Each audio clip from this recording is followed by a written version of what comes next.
¿qué sucede cuando muero? ¿Qué pasa cuando una persona muere? Hay preguntas que muchos creyentes no siempre expresan en voz alta y quizás tengan dudas. Así que cuanto más los que no son creyentes. ¿Estaré realmente con Cristo cuando muera?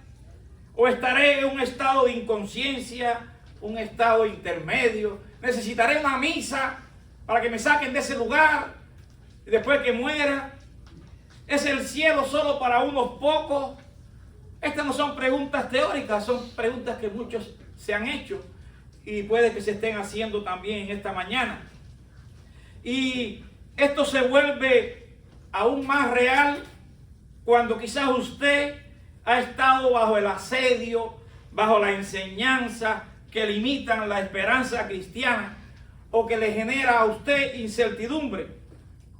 Pablo le decía a los Gálatas, pero ¿quién los encantó a ustedes? ¿Quién los fascinó? ¿Quién los estorbó para no obedecer a la verdad? Entonces usted tiene que hacerse, si tiene incertidumbre, si tiene duda, usted tiene que meditar. ¿Alguien me está influenciando? ¿Alguien me está hablando y, como decimos, metiendo ruido en el sistema? ¿Alguien de afuera que no es de mi benecer, ni de la doctrina que tenemos, cristiana, que practicamos como familia de Dios, te está introduciendo otras doctrinas? Porque esto es importante que usted reflexione. Si la duda que usted tiene es producto de su fe, de su lectura de la Biblia, o es resultado de que otra persona le está hablando, pero eso no es así. Tú buscaste aquí, tú buscaste allá, con influencias de otros que están intentando de que usted dude de que eso no es así. Vemos al anciano Juan aconsejando que cuando hay estas confusiones de otras doctrinas, le dice, a esas personas no la dejes entrar a tu casa. No es que no te lleves con ella, no es que no la amen, pero no estamos para discusiones. Y también el apóstol Pablo aconsejaba que no estemos en palabrerías con otros que para nada aprovechan. Entonces, que lo que usted cree de tantos años, que usted no dude. Si es una duda sincera de usted por la palabra, pues que la conversamos, usted la analiza, usted le habla a Dios sinceramente y Dios le va a mostrar la verdad en la palabra. Pero repito, que no sea por influencia de otros. Y Pablo le decía, ¡oh, Gálatas insensatos! Pablo le hablaba fuerte porque había judaizantes queriendo judaizar a los gentiles, que todo el mundo se circuncidara. Y ya eso lo analizamos, hemos estudiado estas cartas, Gálatas, Colosenses, estamos ahora en Romanos. Por eso es importante estudiar la Biblia juntos. Y a veces el significado que escapan a muchas palabras, que usted no dominó el hebreo ni el griego. Y hay herramientas que nos ayudan a entender mejor las Escrituras. Pero el apóstol Pablo no tenía esa duda de si cuando muriera a dónde iba. Él dijo que él prefería partir y estar con Cristo, que era muchísimo mejor. Él sabía que cuando partía de este mundo no hacía falta una misa, él iba con Cristo. No hay que estar poniendo vela. Y es triste que a veces los cristianos tengan dudas y que puedan decirle a un pastor, haremos una misa por hermano tanto tiempo, debiendo ser ya maestro y todavía estás con esas preguntas. Pablo tenía la certeza de estar con Cristo al morir. Ahí en Filipenses 1:23. La palabra partir en griego analusai se usaba para, en otros contextos, para desatar una tienda, para desatar un barco a punto de partir. Así que era una acción que se hacía. El barco iba hacia un destino. No era que para que se quedara allí. Pablo aquí no ve la muerte como una extinción. No lo ve como una inconsciencia, que estemos dormidos, o como un vacío. No. Él lo ve como una transición hacia la presencia de Cristo. Estar inmediatamente con Cristo, lo cual es muchísimo mejor. O sea, él añade esto, que es muchísimo mejor. No mejor, muchísimo mejor. No tendría sentido esta palabra de muchísimo mejor, estar con Cristo, si vamos a estar inconscientes, si no vamos a estar en su presencia. Así que Él nos habla de algo real. En 2 Corintios 5:8, él también decía, preferimos estar ausentes del cuerpo para estar presentes al Señor. Pablo estaba en este estrecho de que quería partir y estar con Cristo, que era muchísimo mejor, ausente del cuerpo, presentes al Señor. Pero decía, por causa de ustedes, por causa del ministerio, estoy en estrecho. O sea que vean la disyuntiva que querían echarse los pastores, los apóstoles, de cómo hay una carga que hay que velar por las... Porque dice así, obedezcan a los pastores que velan por ustedes, por sus almas, como que aquellos que deben dar cuenta por ustedes. Tenemos una responsabilidad que es propia de los pastores. Y Pablo tenía esa carga que decía, por causa de ustedes yo estoy en estrecho. Él también había visitado el tercer cielo y se le prohibió hablar de lo que había visto. Entonces él podía saber dónde estar mejor, que la muerte. Él no tenía miedo a su prisión, a su sentencia de muerte que después enfrentó por decapitación según la tradición. No, él sabía dónde iba. Usted está seguro cuando muera, usted está en un temor constante a la muerte. Aquí tantos ancianos que hay. Tenemos que saber que un día pasaremos por el valle de sombra de muerte. La promesa es que el Señor estará con nosotros. Jehová es mi pastor, nada me faltará. Él está con nosotros.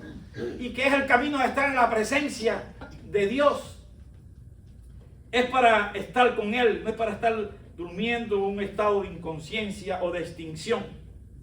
Él decía, preferimos estar ausentes del cuerpo y presentes al Señor. Aquí no hay espacio o una mención de un estado intermedio. No podemos estar en un estado intermedio, porque quizás haya que seguir orando aquí abajo para ver si lo sacan de ahí donde está, para no mencionar los nombres de religiones donde dicen que están las personas. No, hermano, aquí dice que es instantáneo, o vas o no vas con Cristo. Amén. Es una decisión que hay que tomar ahora, porque Dios dijo, no quiere que nadie se pierda, sino que todos procedan al arrepentimiento. Hoy es día de salvación, dice la palabra. Hoy es día de salvación y de escuchar. Y hoy es el día de que escuches si tienes duda y no has tomado la decisión por Cristo, que la tome. No tenemos excusa. Pablo establece dos estados, en el cuerpo o fuera del cuerpo. No hay otra decisión intermedia. No menciona un tercer estado de inconsciencia. Y este texto que leímos del ladrón en la cruz, de cierto te digo, hoy estarás conmigo en el paraíso. Él no dijo, pasarás por un estado intermedio, o es que Cristo también no se fue a un lugar intermedio. No, Cristo está en la deidad, está en su trono, está reinando, está todo el que ha ido, está adorando al Señor, al Cordero, al que vive por los siglos. Y él le dijo, hoy estarás conmigo, vas a estar donde yo estoy. Inmediatamente, él no lo dijo algún día, después de algún largo tiempo, dice hoy y dice conmigo. La esperanza cristiana no es un lugar solamente, es una persona, es Jesucristo, es estar con Él. Por eso usted tiene que tener ese tesoro en vasos de barro, porque la excelencia del poder no sea de nosotros, sino de Él, de Dios que vive por los siglos. En Hechos 7:59 Esteban dice, Señor Jesús, recibe mi espíritu. Hablando de dónde vamos, a la presencia del Señor Jesús. Esteban esperaba ir a Cristo inmediatamente. En Hebreos 12:23 nos hablan de los espíritus de los justos hechos perfectos y a Jesús, el mediador del nuevo pacto, juntos los justos con Jesús. No es un estado intermedio, indica una realidad presente en la presencia de Dios. ¿Qué ocurre entonces al morir? La Biblia enseña 3 etapas claras. Al morir estamos con Cristo. En el futuro, si morimos antes de que Cristo venga, bueno, estamos con Cristo. Pero los que hayan quedado, dice, luego los que son de Cristo, en su venida, la resurrección del cuerpo. Y saben, hermano, esto también es un problema que tenía la iglesia en Corinto, hoy que se ve en la carta a los Corintios, en el capítulo 15. Ellos creían que Cristo había resucitado, pero no creían que sus familiares cristianos que habían muerto resucitarían. Entonces Pablo los confronta. Espérate, entonces si ustedes no creen que ustedes van a resucitar, entonces lo que estamos predicando es mentira. Es fuerte lo que el Espíritu Santo nos dice, como para hacernos reaccionar. Porque si tú dices que tú no resucitas, entonces estamos predicando un evangelio de que Cristo tampoco resucitó. Fíjense, porque ellos sí creen en Cristo, porque Cristo vino 100% humano y cumplió todas las cosas para que sigamos sus pisadas. Además de que es 100% divino, Dios mismo. Pero como ser humano también resucitó y era esperanza para nosotros y fue a preparar lugar para nosotros, para cuando Él está, estemos también nosotros. Entonces, si sus familiares, ustedes no creen que resucitó, de Cristo tampoco resucitó. Si ustedes creen que ustedes no van a resucitar, o sus familiares. Y si no creemos entonces en la resurrección, hermano, tu fe está incompleta. Entonces, quizás no eres salvo.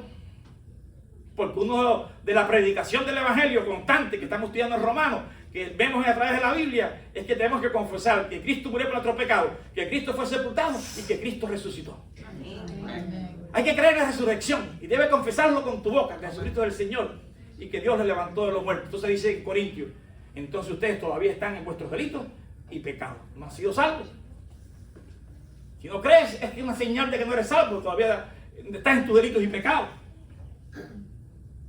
No es solamente decir yo creo en Dios, no es solamente decir Dios es amor, yo solamente creo que Él murió por mí, yo creo que también resucitó. Es una confesión de ese hecho histórico, porque muchas veces cuando Pablo predicaba la resurrección lo abandonaban y se burlaban de Él, pero siempre hubo quien creyó. ¿Qué ocurre entonces en el futuro? Tendremos cuerpos glorificados. En ese, después, cuando Cristo venga, y habrá un estado final que será en cielo nuevo y en tierra nueva. Hasta ese momento estamos con el Señor de manera espiritual, todavía no tenemos el cuerpo glorificado y todavía no está el cielo nuevo y tierra nueva. Por eso es la esperanza final, donde estaremos. Y hermano, a nosotros nos puede parecer que han transcurrido 2000 años. No sabemos del futuro, nadie sabe, dijo el Señor. Pero los que están ya en su presencia, para ellos no ha pasado tiempo. Ellos viven el tiempo de nosotros. Ellos viven en la eternidad. Porque para la eternidad, un día es como 1000 años y 1000 años como un día. De manera que para ellos, cuando Cristo venga, todo transcurrió así. Estoy con Cristo y ya estoy con el cuerpo glorificado. No es en nuestra mente, en nuestro tiempo cronos del reloj. Es en el tiempo kairos de Dios, en el tiempo de la eternidad. ¿Y qué hacen esos creyentes mientras tanto? Esperan ese futuro final, que te digo que quizás en la eternidad, que no sabemos ese concepto de la eternidad, estamos con Cristo y ya vino Cristo. Porque no hay diferencia de tiempo. Pero para nosotros, ayudando a pensar en lo que dice la Biblia, ¿qué vamos a hacer en ese tiempo entre que estamos con Cristo a que venga Cristo? Bueno, estamos conscientes, como dijo Pablo en 2 Corintios 5:8, estar presente con Cristo. Hay conciencia. Estamos ¿qué? Adorando, como dice Apocalipsis 7 del 9 al 10. Estamos ¿qué? Esperando la consumación. El Señor, y claman los mártires, ¿hasta cuándo, Señor? ¿Cuándo tú? O como dijeron los discípulos a Jesús ahí en Hechos capítulo 1, ¿cuándo sucederán estas cosas? Cuando ustedes vayan ahora y recibiréis poder, y me seréis testigos en Judea, en Samaria, en Jerusalén, Judea y Samaria, hasta lo último de la tierra. No necesitan ustedes saber los tiempos.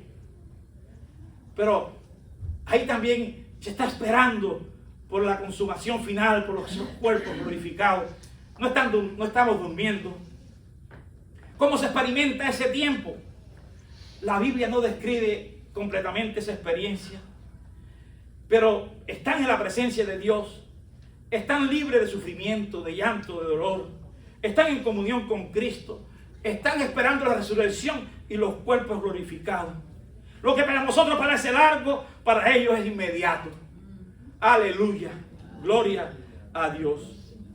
Y no es para un grupo limitado, como a veces hay algunas doctrinas por ahí que quieren estorbar a los cristianos.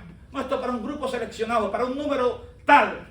No, en Revelación o en Apocalipsis 7:9 dice, una gran multitud que nadie podía contar.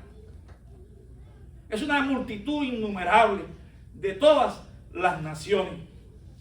Él dijo en Juan 14, 2 a 3, versículos 2 y 3, voy a preparar lugar para vosotros. Jesús no está preparando un lugar para unos pocos o para un número limitado, sino para todos los que creen en Él. Amén. Aleluya. Usted tiene que ver con esa seguridad. No dejar que nadie le estorbe. Se dice que un niño tiene esa pregunta: ¿y qué pasará cuando vaya al cielo? Porque yo no sé tocar el arpa. A veces pensamos que en el cielo es tocar el arpa. Tocar el arpa. No, el cielo no es aburrimiento. Es comunión con Cristo. Es gozo pleno. Algo que oídos no oyó, ni ojos han visto. Es aquello que Él nos dirá: ven, obrero fiel, en lo poco has sido fiel, en lo mucho te pondré. ¿En qué nos pondrá? Nos pondrá en algo. No es para aburrimiento. Es para plenitud de gozo. Ahora, ¿cómo se llega al cielo? ¿Cómo llegamos al cielo? Hay dos preguntas que se hacen en un evangelismo que estudiamos, que muchos han estudiado, con una técnica tanta que hemos aplicado aquí, quizás métodos, pero el evangelio no cambia, que le decíamos a las personas que nos encontramos: ¿tú crees que cuando mueres irás al cielo? Bueno, muy pocos decían que no. Hay de que los hay, siempre te encuentras, pero muy pocos decían que no. Pero entonces los que decían que sí, tú le preguntabas: ¿y por qué usted cree que usted va a ir al cielo? Casi siempre podía ser una pregunta, una más religiosa, decía: no, porque yo creo en Dios.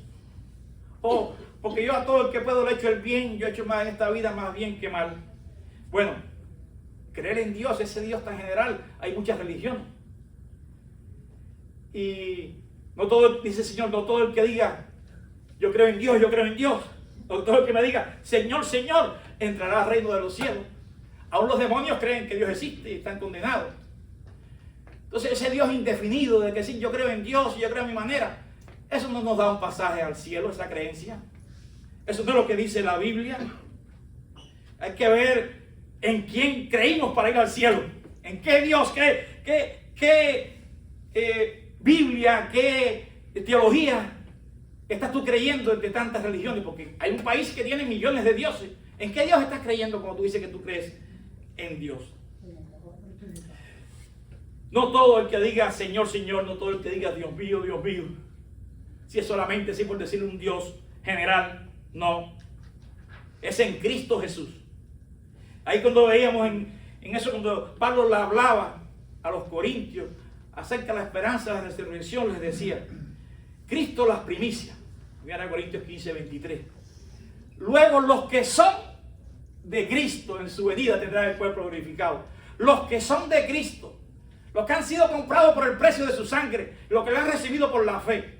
Porque si no, no tiene sentido, hermano. Si todas las religiones, millones de dioses que hay, está creyendo en un Dios ese, vas a ir al cielo. Usted puede preguntarse como ser humano, con lógica universitaria, o de primaria, o de secundaria, y te diga: bueno, ¿y para qué Cristo vino? ¿Para qué vamos a celebrar la Semana de la Pasión ahora? Cristo, si tú no hacía falta que tú sufrieras, no tiene ni lógica humana.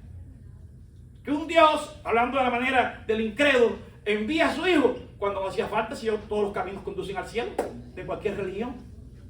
No, yo creo que el pecado pesa mucho delante del Dios que conocemos, del Dios vivo, del Dios santo, del Dios creador del universo, el Dios que envió a su Hijo, para que ahora lo tengamos así en poco y lo estemos despreciando, no lo estemos aceptando, tomando nosotros nuestros propios caminos, tomando nosotros nuestras propias decisiones, alejados de tanto que Dios ha amado al mundo.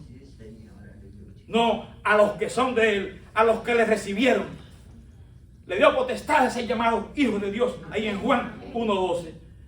No a los que creen a su manera, no a los que creen en un Dios general, es el que cree en ese Dios que envió a su Hijo. En Juan 14:6, el mismo Jesús dijo: yo soy el camino, la verdad y la vida. Nadie va al cielo, nadie va al Padre, si no es por mí. Hermano, eso puede causar, quizás no sea políticamente correcto como se habla hoy, pero es la palabra de Jesús. Yo tengo que repetir lo que la Biblia que creo yo. Lo que yo creo que Dios nos ha dejado. Otros creerán en otras situaciones. Yo no voy a meterme en otras religiones. Pero usted tiene que estar convencido de lo que usted cree, de la revelación de Dios en la palabra. Que Él es el camino, no hay otro camino. Que fuera de Él no hay vida eterna. Y no hay cielo. Es a través de Él. Y el mismo Pedro predicando a los mismos judíos que quizás con su religión, con todo lo que sabían, con todas sus reuniones, con todos sus ayunos, con todas sus limitaciones, que no como esto, no como lo otro. No, algunos creyeron, pero para ellos el camino también tienen que creer en Cristo como Señor y Salvador. Y muchos creyeron. Él le decía en sus primeros discursos o sermones: y en ningún otro hay salvación. Porque no hay ningún nombre otro nombre debajo del cielo en que podamos ser salvos. No hay otro nombre en que podamos ir al cielo. Solo en Cristo. No es la religión ni la tradición de los hombres. Y por mucho que a veces respetamos las tradiciones y tienen su valor, pero es en Cristo. Es que la pregunta va a ser en ese día, ¿qué has hecho con Cristo? Ah, no, yo tenía una religión, pero ¿qué hiciste con Cristo? Y mira que yo lo envié para que tú fueras perdonado. ¿Y qué hiciste? ¿Tú pediste perdón? Porque de tal manera amó Dios al mundo, que ha dado su regalo, la vida, para que todo aquel crea no se pierda, mas tenga vida eterna. El regalo de Dios es Cristo. Amén. Entonces, ¿a usted le gustaría que usted hace un regalo bien hecho para alguien que usted ame, los novios que se aman, como se regalan sus anillos, y que inmediatamente que se lo dé usted lo pisotee? Usted no lo tenga de valor. Eso es lo que estamos haciendo muchas veces cuando queremos creer a nuestra manera. Cuando Dios ha dado un regalo en Cristo para salvación y tenemos otro método para ir al cielo, ¿qué estamos haciendo con el regalo? Entonces, hermano, es bueno que usted sepa que en Romanos 8:1, si usted entonces creyó la obra de Jesucristo en la cruz, eso es importante para ir al cielo, no creer a su manera. Usted tiene que creer que usted es pecador. Y que usted solo no es porque cree en un Dios general, no es porque yo creo que soy bueno y que van a medirme una balanza. No, yo soy malo, yo soy pecador, yo merezco la condenación. Y gracias, esa es la mala noticia. La buena es que gracias a Jesucristo, tú pagaste por mis pecados. El acta que tenía contra mí en el día de aquel juicio, tú la rompiste ahí en la cruz. Tú pagaste toda mi condena. Hermano, ¿usted ve lo que es un juicio? Que usted vaya a un juicio y usted tenga la pena de muerte ahí, al pasillo ese de la ejecución, como le llaman. No sé, no me recuerdo cómo se llama, el pasillo de la muerte, ¿no? El corredor de la muerte. Y usted ya, sí, yo sé. Fulano de tal. Ya me van a sentenciar. Puede irse, pero ¿cómo? Yo estaba sentenciado al pasillo. No, alguien pagó por usted. Usted creyó que aquí vino alguien y usted habló con alguien y dijo que pagaba con usted y usted le creyó. Ah, mira, usted es absuelto.